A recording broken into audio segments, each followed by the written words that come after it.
ભાભરમાં નવી બનેલ સીસી રોડનું તોડફોડ ચાલુ. ભાભરમાં નવી બનેલ સીસી રોડનું તોડફોડ ચાલુ. મંજૂરી મળી કે નહીં તેના ઉપર ઉઠ્યા સવાલો. Story report by Janaksinh Rathod, Banaskantha. આપણે જે કલક પીસીએથી મોડી અને 1 કરોડ અને 80 લાખનો આપણે રોડ મંજૂર થયો. આપણે વિકાસમાં તો એમને અભિનંદન. વિકાસમાં આપણે કોઈ રોડો બોડો નાખવાના પડે. એના પછી ચીફ ઓફિસર અને નગરપાલિકાની જે બોડી ચાલે ને ભાજપની, એમને એવી તો ખબર હોય છે કે રાજ્ય સરકારના કેટલા પરિપત્ર આવે છે, કેટલા નથી આવતા. તો આ રોડ છે ને આપણો, આ રોડ લગભગ તો 15 દાડા કે મહિનો થયો છે. તો પહેલો જાણે આપણે આ રોડ બનાવવો હોય ને તો એમનું ચીફ ઓફિસર અને નગરપાલિકાનો જે એન્જિનિયર છે ને એ એનું સર્વે કરે પહેલો, રોડ બનાવે પહેલો, કે અંદર આપણે કઈ પાઇપલાઇન નાખવી છે, કઈ આપણે ગટર આવે છે, એ કમ્પ્લીટ એનું આયોજન કરીને પછી રોડ બનાવે છે. તો આજની તારીખને તમે આ જે અંડરગ્રાઉન્ડ જે લાઇટનું નાખે છે ને, આપણો વિકાસનો કોઈ વાંધો નથી, પણ અંડરગ્રાઉન્ડમાં તમે આ મિશનરી મારી સામે જુઓ. અંડરગ્રાઉન્ડનો મતલબ શું થયો કે અમને આ જે અત્યારે નવો રોડ તોડ્યો છે ને, અને કોઈ મધ્યમ વર્ગના કે ગરીબ માણસે કોઈ તોડ્યો હોત ને તો એને પહેલી દંડ આપવામાં આવો, પોલીસ કેસ તો આવું બધું ભારતીય જનતા પાર્ટીના બોડી કરો અને ચીફ ઓફિસર કરો.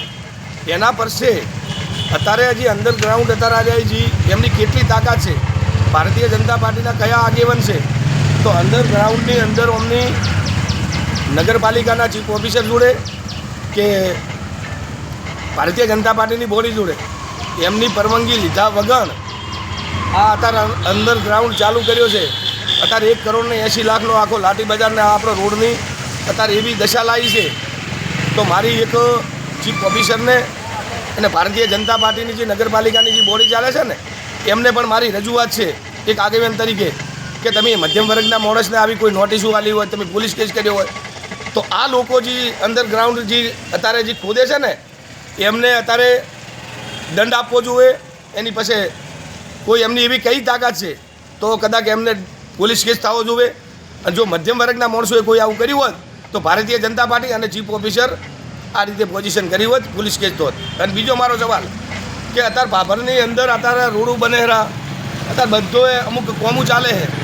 અત્યારે એન્જિનિયર અને ચીફ ઓફિસર કોઈ દિવસોને વિઝિટ કરતા નથી. અને 10 મિનિટ પહેલાં મારી હોટલે મેં એક જે નગરપાલિકાના જે જયેશભાઈ પટેલ છે એમને મેં અત્યારે અંડરગ્રાઉન્ડ માટે ફોન કર્યો છે. તમે પત્રકાર મારા જોડે હતા, એમને એવું કીધું છે કે અમની અંડરગ્રાઉન્ડવાળાને પરવાનગી આપી નથી. તો પરવાનગી તમે નથી આપી તો અમને પોલીસ કેસ કરો તો દંડ આપો, એવી મારી રજૂઆત છે. રોડ બનાવવાનો કેટલો ટાઈમ થયો? રોડ બનાવીને તો લગભગ મહિનો નથી થયો. અને લગભગ અત્યારે તો તમે હોય જે આગળ જુઓ ને તો અત્યારે તમે તાજો રોડ છે. અને રોડ બનાવ્યા ને અત્યારે વિકાસનો આપણે કોઈ વાંધો નથી, પણ જે આ તોડી નાખે એનો આપણો વાંધો છે. અને આ અંડરગ્રાઉન્ડવાળા ભાજપના આગેવાનોની અને ભાજપના સરકારમાં બેઠા છે એમની કેટલી અત્યારે તાકાત છે કે અત્યારે એમને પરવાનગી વગર આ તો ભાભરનો અત્યારે વિકાસ અને રોડ તોડે હતા. અને કોઈ મધ્યમ વર્ગના માણસો તોડી નાખ્યો હોત ને તો એમને કસ્ટડીથી હોત અને જેલ હવાલે કરી દીધા હોત અને અત્યારે એમને દંડ આપ્યો હોત. એવો દંડ આપવો જોઈએ એવી મારી વિનંતી છે.